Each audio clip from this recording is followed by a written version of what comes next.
Hello and welcome to the third episode of the Mental War. Again, my name is Dennis Blevins. I'm a United States Marine Corps veteran, and I started this podcast to show and display that mental health recovery is possible for veterans. I wanted it to be just broadcasted as fast as possible, and I understand that that's not the case and that it will take time. So in the meantime, while we work on getting more guests, and we do have guests, we do have veterans who are very, very interested, but the topic of covering a mental health recovery journey, I mean, it's a hard it's a hard topic to talk about, and I get it. It took me I never 2 years ago, I never would have thought I'd ever be sharing my feelings, emotions, trauma, you know, you name it. I never thought I'd be doing any of this, but here I am trying to making an attempt to shed light on a crisis that I feel is just not going untreated or unnoticed, but there's a disconnect, so and I feel like it's veteran and veteran. People want to talk to one of us, people want to share with us, people want to open up, people want to uh, be in a comfortable, relatable zone area, environment. So that's what we're trying to do here. So if you are a U.S. veteran, it doesn't matter what branch of service, it doesn't matter what kind of what MOS you had, if you were kicking indoors or you were a support, it doesn't matter. Trauma doesn't choose a battlefield, and it doesn't care whether or not you were in a tense situation. I mean, I can have the same night sweats and the same, intrusive thoughts, the same auditory hallucinations that that's a police officer, someone who's a first responder. They never, they may have, but say someone that is a police officer that never served ever in the military. You don't think that they experience trauma like how we would? So don't ever think that what you're going through or the trauma that you experienced or that your story, your journey isn't worth sharing.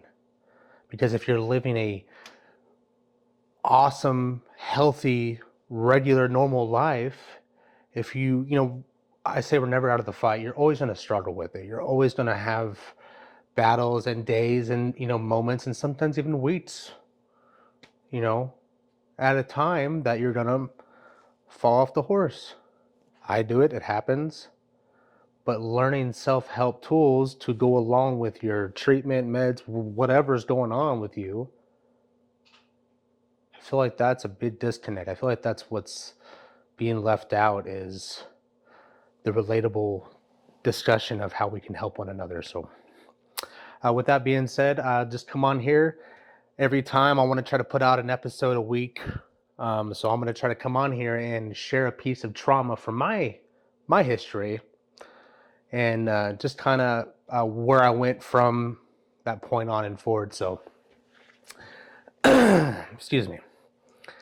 I joined the Marine Corps in 2008.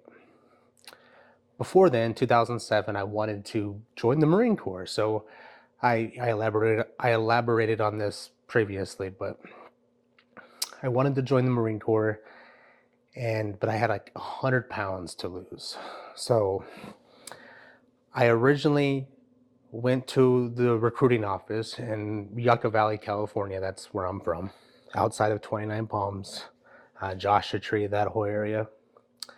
So I go to the recruiting station, and cannot for the life of me remember the gentleman's name, but he was a staff sergeant, I think, or a gunnery sergeant, and he looked at me and was like, dude, lose like 80 pounds and then come back when when you're serious. Come back when you're serious. And I just said, okay. So I didn't know. You talked about wind out of sails instantly. Well, I wound up working it out to where my brother-in-law at the time, he was serving on active duty in the army, and they were in Louisiana. So I don't know how, I don't remember really in detail, but I worked it out to where I was gonna, drive from California out to Louisiana, and I did. I drove, I don't know, the 10 freeway, I believe, from Southern California all the way through Arizona, New Mexico, Texas, cut Texas right in half, and then straight through to Louisiana. Uh, Army base called Fort Polk, Louisiana. Man, I thought that was the coolest thing to be on an army installation. Oh my god. Oh my gosh is right. Dumpster. I I don't mean to be rude, but pardon my voice, by the way. I'm sorry. I'm getting used to this mic, and I'm a human being, so I gotta clear my throat once in a while. But anyway, so I went out there to Louisiana and did the whole trying to work out and trying to run and trying to do all this, and it helped a little bit. But um, sister and I didn't really get mesh well towards the end, so I wound up leaving and going back to California. Well, when I got back to California, there was a new recruiter. His name was Staff Sergeant Jamie Finch. Staff Sergeant Finch, man. First time I met him, I had been back to the town for about a couple weeks, and I heard there was a new recruiter, so I went down there and I met him, and I told him kind of the whole story, where I'd been, where I'd gone, and he pretty much said, "Show up tomorrow with a sweater." In so many words, there was a lot more, laughing, but he still gave me that opportunity to uh, see if I was serious. That's what he was doing. He was just seeing if I was going to, commit to the simplest thing as to, you want to do this? Cool. I'll humor you, show up tomorrow. And I did. And I showed up with a sweater, like he said to. And I showed up every day, as he said to. And as time went on, that story I was telling, all my family and friends, at the time that, hey, I'm gonna join the Marine Corps. I'm gonna join, and everybody, they laughed or just brushed it off or said that, well, you're gonna join the Marine Corps, you're gonna become a corpse in the Marine Corps. Is that, I heard that. I heard you're never gonna lose 100 pounds is what I had to lose. So about a year later, fast forward all that, I lost about 100 pounds, and I went from not being able to run across my house to being able to run 4 or 5 miles, without stopping. Not the fastest, but I kept it going for quite a long distance. And I had finally gotten to the weight to enlist officially, go into the delayed entry program, because that entire time I wasn't able to go into the delayed entry program. So I sat there and watched pulley after pulley get pushed through, and I'm like, dude, that dude's a dude. Like, really, really, it's here I am. Just I felt like my heart was so in, and I'm just on fire. But poor genes and delicious food set me back a bit. So, but we figured it out, and I lost the weight. Got enlisted officially I started at 323 pounds, 324 pounds. I wound up enlisting at uh, 215 pounds. I think I was 214. Could finally sign my name on the delayed entry program paperwork, become an official pulley after a year of being there. And I had to lose 10 more pounds, 205, to go to boot camp. That was like the ship weight, what they call it. So it was towards that time, it was the end. I had done all this. Staff Sergeant Jamie Finch really helped me. And him and I were out at a bar one night, bar called the Brandon Iron. out in the Inland Empire. I can't remember for the life of me what like city it's in. I think it's in San Bernardino. And we were drinking, and we got in kind of a little argument about something, but there's a lot more details that it's been so long I can't remember all of them. But he would let me, we were drinking alcohol, and I wound up stopping a few hours before, I knew I was going to leave before the bar was closing, and he wound up not stopping, and he wound up not letting me drive him home, or he came down on a street bike. So I was in a Nissan Titan. Yeah, it was a 2007 Nissan Titan. That was this time frame. And he wouldn't let me load him up, drive him. He fought me in the parking lot, argued with me. I'm like, look, dude, you're a grown man.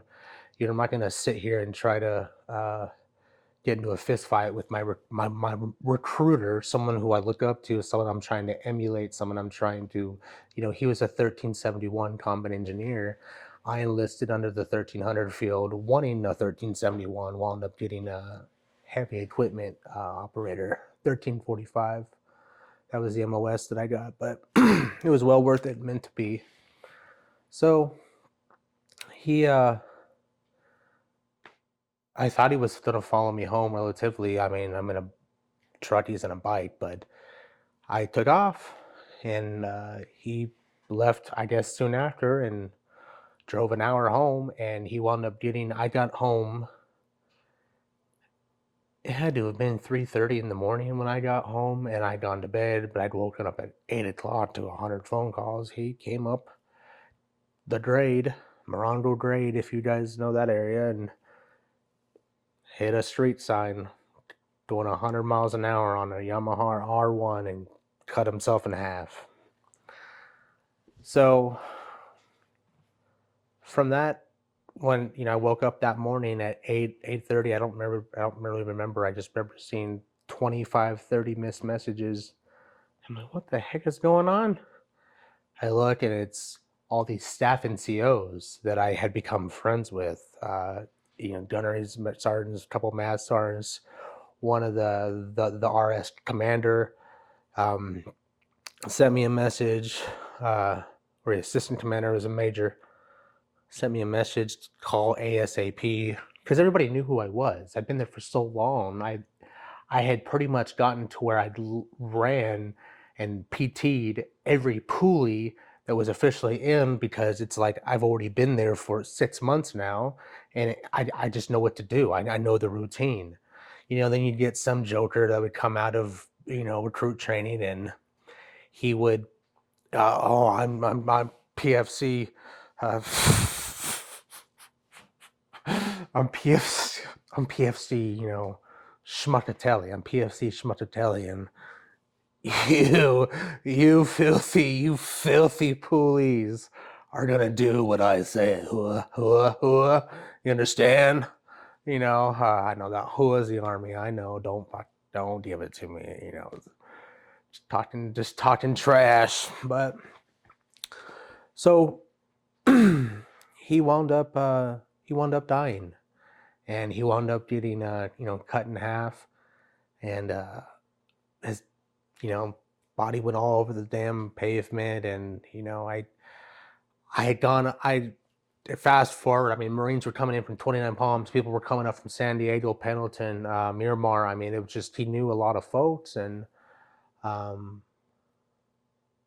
he he made a real impact on a lot of people, and he was such an inspiration. And the fact that he gave me the opportunity that nobody else would, and that he maybe initially, the first time you meet someone, it's like, how do you take someone that has to lose that much weight, a dumb kid in a town that is full of dumbasses? How do you take someone like that at their word, that they'll be, so but he did, and he gave me a shot. Now, he didn't, have every single day to work with just me. I mean, he had a mission to make. I get that now, but every chance I got, every day I stopped by, and sometimes he wasn't there, and sometimes he was. But we wound up having his funeral down in March Air Force Base in Moreno Valley, and it was good. It was, I met a lot of different Marines and saw a lot of, the uniforms between, deltas and blue and alphas and, all that stuff. And, I learned and just saw, the bit of the ceremonial side of it, but it took the wind out of my sails for a while. And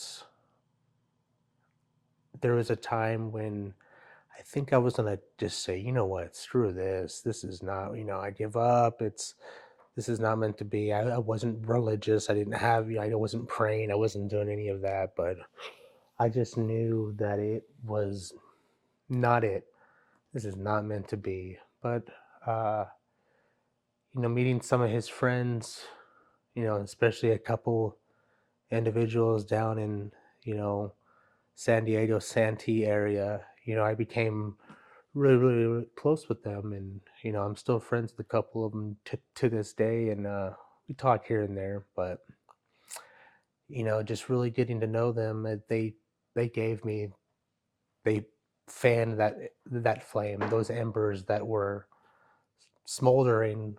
They told me to keep going, do it for him.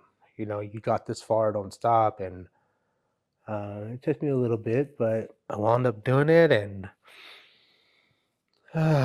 this was 2008 time frame, now. So I wound up doing it, and I think I waited a couple more months, had to lose like 10 pounds. And the night before, one of the master sergeants, he drove me down to the Depths Hotel down in Riverside, I think it is. Riverside, San Diego, somewhere.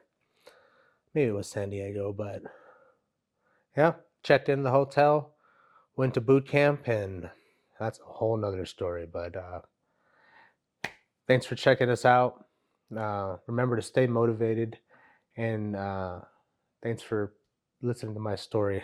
I know it probably wasn't the craziest, but it's definitely a piece of trauma that I experienced that shaped me into the human being that I am today. So, again, thank you for checking us out. Remember, be proud of you, no matter who you are, no matter what you do, no matter where you live, no matter your situation. Be proud of you. If you aren't proud of you, you can't be there to be proud for anybody else. Be proud of you. Keep your head up. Stay in the fight. Stay motivated. See you guys on the next episode.